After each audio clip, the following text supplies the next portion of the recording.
Dengan keluarga atau Sendiri. sendiri saja? Keluarga di sana? Iya. Oke. Ya, Pak, titip masker buat putranya. Bapak juga.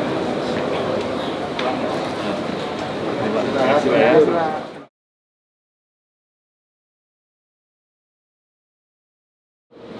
Yang kami hormati dan kami banggakan, Kita kendalikan. Mungkin saya dulu berada di posisi yang cukup rendah ya dibanding. Kebanyakan dari sektor non formal. Iya. Karena tidak. Kita masih minus 36%. Minus 1.612 orang. apa nih bantu supaya bisa dibawa pulang? Siap. Ya, kasih ya. Siap. Oh, hari ini ikut vaksin. Yang keberapa? Ketiga. Oh, tapi masyarakat sekitar ya. Oh, ya, alhamdulillah. Mudik atau tetap di sini aja? Tetap di sini aja. Oke, nyampun. Oke, makasih semuanya. Oke.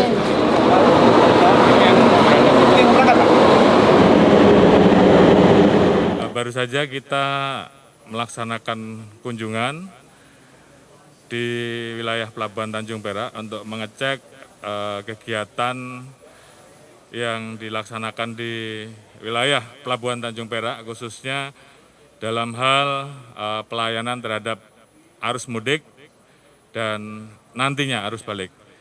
Kapal-kapal yang ada melayani masyarakat yang akan meninggalkan wilayah Surabaya, namun juga menerima masyarakat yang datang dari beberapa wilayah. Ini juga bisa menjadi salah satu pilihan bagi masyarakat untuk melaksanakan mudik menggunakan moda kapal. Bagi masyarakat yang akan menumpang kapal, maka ada kewajiban untuk vaksin booster. Jadi ini tentunya menjadi hal yang sangat penting agar pengendalian laju COVID betul-betul bisa kita kendalikan.